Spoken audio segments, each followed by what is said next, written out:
Hi, everybody. I am Danielle Palkowski. I am from a very small town in Wisconsin. I'm a bit of a perfectionist when it comes to just about everything. I enjoy watching all movies and quoting them in daily conversation, singing karaoke, especially the song Shoop by Salt and Pepper, and going dancing to relieve some stress. I have been a nanny for just about 12 years, and this job led me to the career choice of becoming an elementary teacher. I have limited experience currently in the field of education if you only look at my work on paper. I have volunteered in classrooms from transitional kindergarten to second grade over the past 10 years and have spent numerous hours observing and communicating with teachers who have been in the field for many years. Currently, I have almost a year of subbing experience, 2 years as an instructional aide, and during my 18 weeks of student teaching, I took over the class as a fifth grade long-term sub.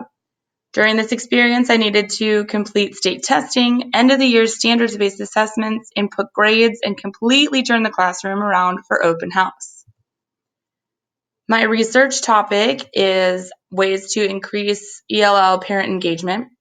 The problem statement that drives this case study was that there was low level of effective ELL parent engagement programs currently available in many schools and districts in California. Many studies have proven the benefits and correlation of parental engagement and in schools with student academic success. Some research on English language learner, or ELL as I'll refer to it, parental engagement has focused on the effectiveness of implementing a parent engagement program. This research has found that increased ELL parent engagement through ELL parent education programs might increase confidence, a sense of belonging, limit apprehensions, and increase overall parent engagement in school activities, such as parent-teacher conferences, English Learner Advisory Committee meetings, and Parent-Teacher Association meetings. Whether construed as home-based behaviors like helping with homework, school-based activities like attending school events, or parent-teacher communication like talking with the teacher about homework, parental engagement has been positively linked to indicators of student achievement, including teacher rating of student competence, student grades, and achievement test scores. The goal was to increase ELL family engagement, leadership, and attendance in schools while decreasing the barriers and perceived challenges that limit opportunities to be engaged in their child's education. The data collection efforts of the study hoped to establish a district-level parent and family engagement team that will assess current engagement practices along with gather data necessary for effectively implementing a new parent engagement and educational program to facilitate a more welcoming environment for ELL parents to be a part of. My research stemmed from the readings in course ITI 600, which was our first course in this series, observations at various schools within my desired district, and along with communication with an EL site coordinator named Melissa at one of the school sites. During ITL 660, we read a book called Advocating for English Learners, A Guide for Educators by Diane Fenner. This book prompted me to begin my research on the particular topic of parent engagement practices because of the incredible examples of what it was like for non-English speaking parents and trying to be involved in their child's education. The barriers were outstanding, along with the lacking effort on schools' parts to properly engage their ELL parent community. While reading, we were prompted to complete various tables and charts that used our student teaching school site as a basis for data collection. The information in the book caused me to take a look back at all of the sites that I had subbed at over the previous months. My observations led to communicating with all teachers at various K through 6 schools about their views on educating EL students and engaging the parent support of these students. The 4 main topics that always came to light were the lack of ELL parent involvement in their child's education, which was perceived as a lack of wanting to participate by teachers, a lack of differentiated instructional practices being used to support EL students, which was evident in the lesson plans that were provided to me and after conversations with neighboring teachers. the lack in providing integrated ELD instructional methods, because teachers seemed way more willing to provide their EL students with designated ELD instruction, of which was provided outside the classroom by an EL specialist. And finally, the academic achievement gap is far more for English language learners than their English-speaking counterparts. In communication with Melissa, the EL site coordinator, was vastly overwhelming with information and led to my topic of inquiry. Once I established a working relationship with her, I asked if she'd be willing to fill out the family involvement table, which was in the book, with regard to her with our teaching site. And I asked her to elaborate with her own thoughts on the topic. The results were presented here on the left-hand side, so that's what she had filled out. After she completed this, she went further to explain that for the past 5 years of being the EL site coordinator, she has seen a dramatic decrease in teacher willingness to teach English learners in the general education classrooms, and that they would rather have English instruction outside the general classroom, which was something that I also saw after subbing and speaking with other educators. She had mentioned that there was an amazing parent advocate who was single-handedly increased leadership and empowerment among parents of ELs over the past 3.5 years. The parent advocate taught English classes to parents and brought in a yoga instructor. Melissa had said that the group of women started to walk a little bit taller on campus and started attending PTA meetings in addition to ELAC meetings that they became board members of. Unfortunately, the parent advocate was moving, and in a year after she left, Melissa had seen an increased disconnect since this most current year versus the past years. This was a huge learning moment for myself, and it's the reason that I chose the topic of creating ways to advocate for and increase ELL parent engagement to foster a better learning environment for all students in the community. To align the research questions to data collection methods, I began by ensuring all alignment methods were considered.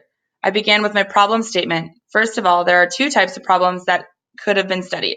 First, an actual situation that's hindering the overall effectiveness of an organization, or second, a theoretical or clinical question confronting the researcher. I chose the first option for my problem statement because I feel that the current level of ELL parent engagement, or the situation, is hindering the overall effectiveness of students with regard to academic achievement gaps and behavioral growth, or the organization. Organization could also be taken a step further for the purposes of the study. I refer to the organization being school sites within a specified district in California. To make sure I stated the problem and not the effect that the problem has, I came up with the following statement: that there is a low level of effective ELL parent engagement programs in place for schools and districts in California. From this, I was able to create a purpose statement for my research journey. My purpose statement is that the purpose of the study is to find ways to increase ELL parent engagement in educational meetings, including parent-teacher conferences, ELAC meetings, and PTA meetings. Relating these and the instruments for data collection to the original research questions can be difficult, so I made sure that each data collection method used could tie into 1, 2, or all 3 of the research questions before I decided to use each of the following methods. So for brainstorming and collaboration, these led to the development of a family engagement team within the district that will help oversee observations, focus groups, interviews, and survey data collection. It will be in the forefront of providing engagement opportunities to schools within the district and assessing progress or failure. Then we have a questionnaire. A questionnaire was used to investigate the perceptions of parents and their current level of engagement at each school site. The questionnaire provides general insight from participants of the study on 6 topics related to parent engagement, including communication, student learning, volunteering, parenting, school decision-making, and advocacy, and collaborating within the community. Data collection was used to find answers for the current lack of ELL parent engagement, which is the second research question. Observations. This data would be collected with the intent of gathering more information for all 3 questions, or to develop questions with a narrower focus and topic of interest. For focus groups and interviews, These are to be conducted by members of the district parent engagement team with the goal of gaining insight into parents' views of how they conceptualize engagement, determine which indicators to include on the surveys to come, and identify words parents use to describe these concepts. The information provides data to try and answer research question 3. Interviews will be conducted to gain feedback from parents who are demographically different from one another, to identify important facets of family school engagement and acknowledge any and all barriers to their current engagement practices. This information will help answer all 3, with a beginning focus on answering questions 2 and 3. Surveys measure data with open-ended and ranking-based questions to get a sense of parent engagement views. Some surveys were going to be conducted before focus groups and implementation of new programs, while some are to be completed after focus groups, interviews, and implementation. This way, the researchers could assess the progress made toward increasing ELL parent engagement. I used SurveyMonkey for the surveys, which is you can see in the methodology portion of the paper.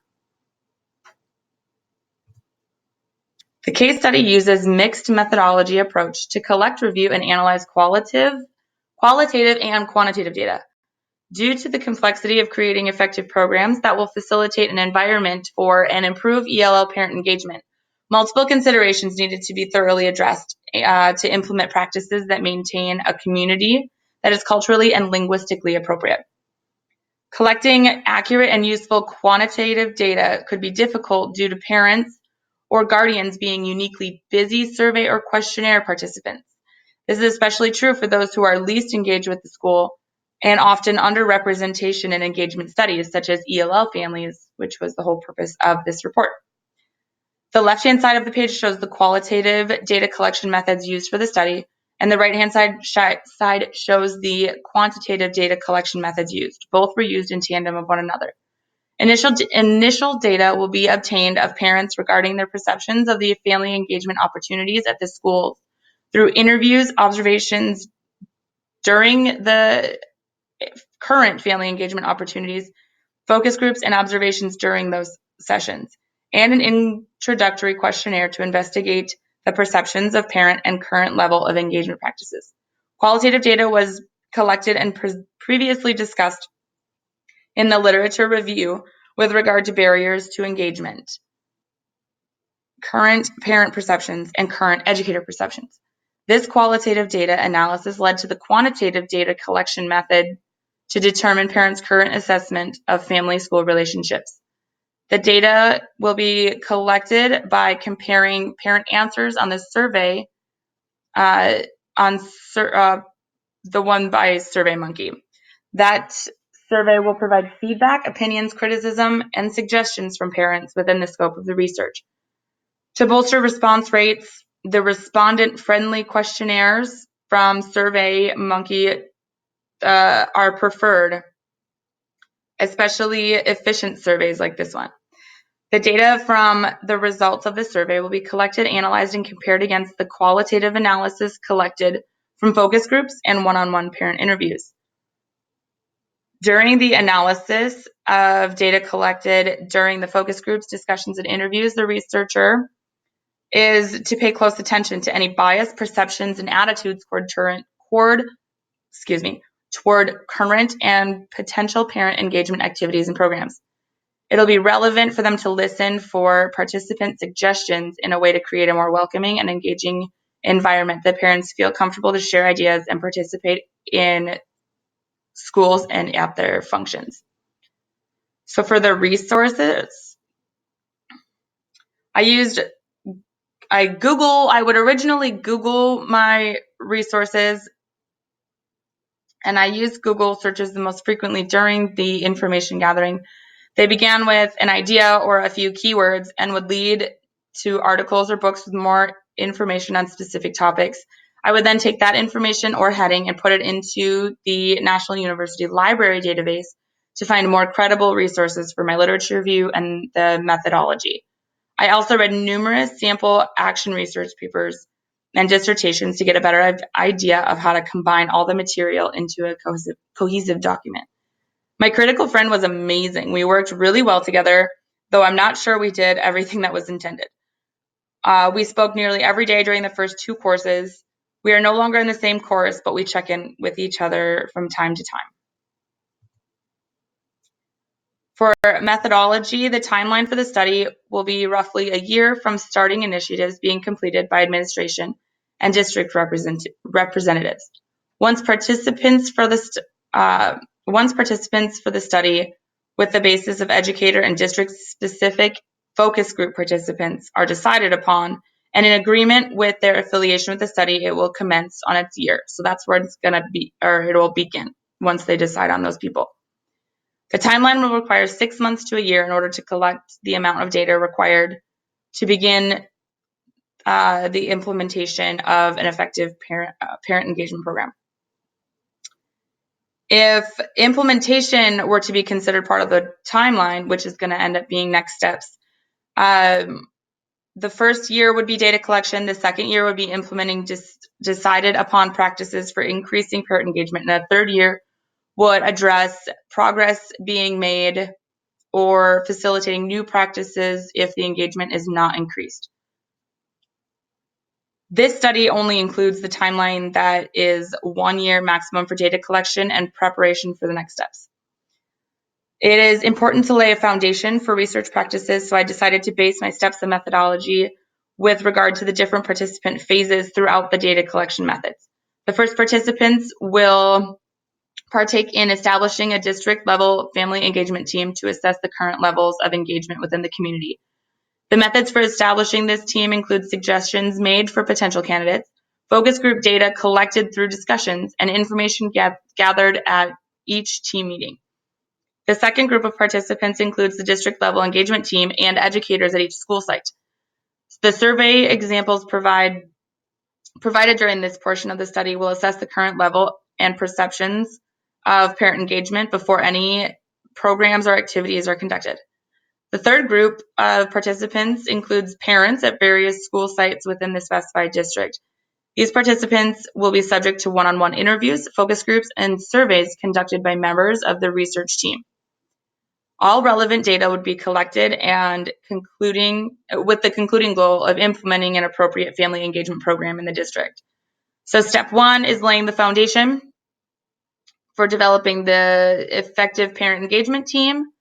And that requires brainstorming to find team members, brainstorming about core beliefs in family engagement, agreeing on a vision statement based on those beliefs, and reviewing district and family engagement policies.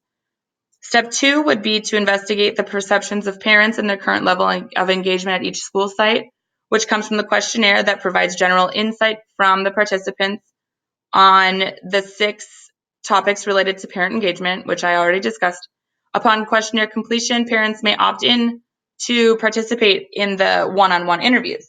So step 3 is data collection through focus groups, interviews, and surveys. During the focus groups, we want to gain insight into parents' views on how they currently view the impact of engagement practices with their community.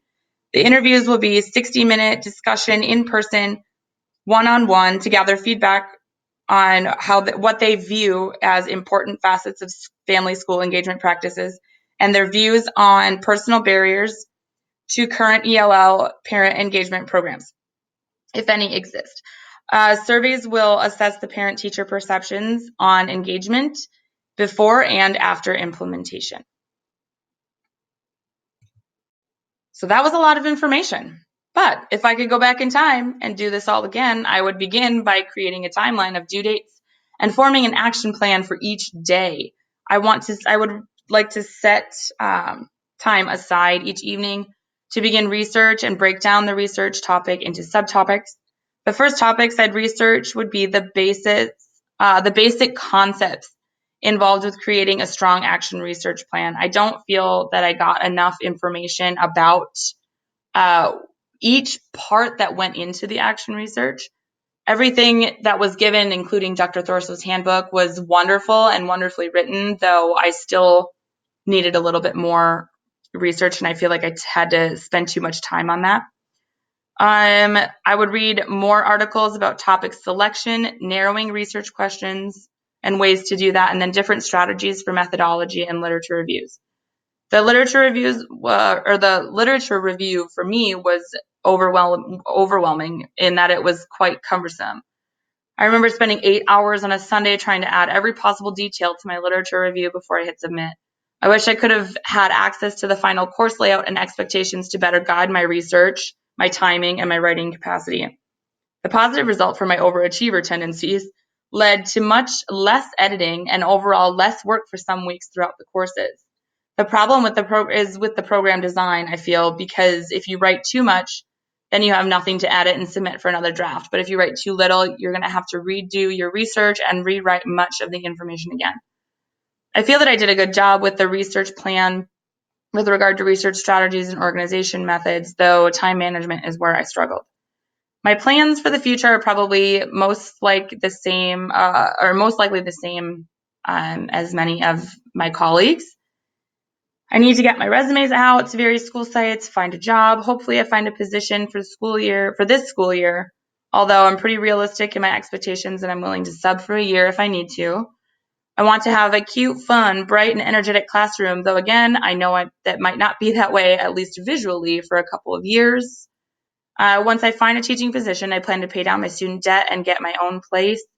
I live with the family that I nanny for, and though it's amazing and rent-free, I would love to be able to afford something of my own. I'm not sure how long it'll be before I'm done nannying, so I'm just taking the time with the kids that I have left and embracing it and trying to soak it all in. My goal is to go back for my doctorate before I turn 40, which gives me a few years for teaching and creating a stable environment for myself first. I don't want to burn out. After that, I might go into administration, but nothing is set in stone. I'm just taking the whole process one step at a time. I hope this wasn't too much and I didn't rattle on for too long, but thank you for listening. Have a wonderful day.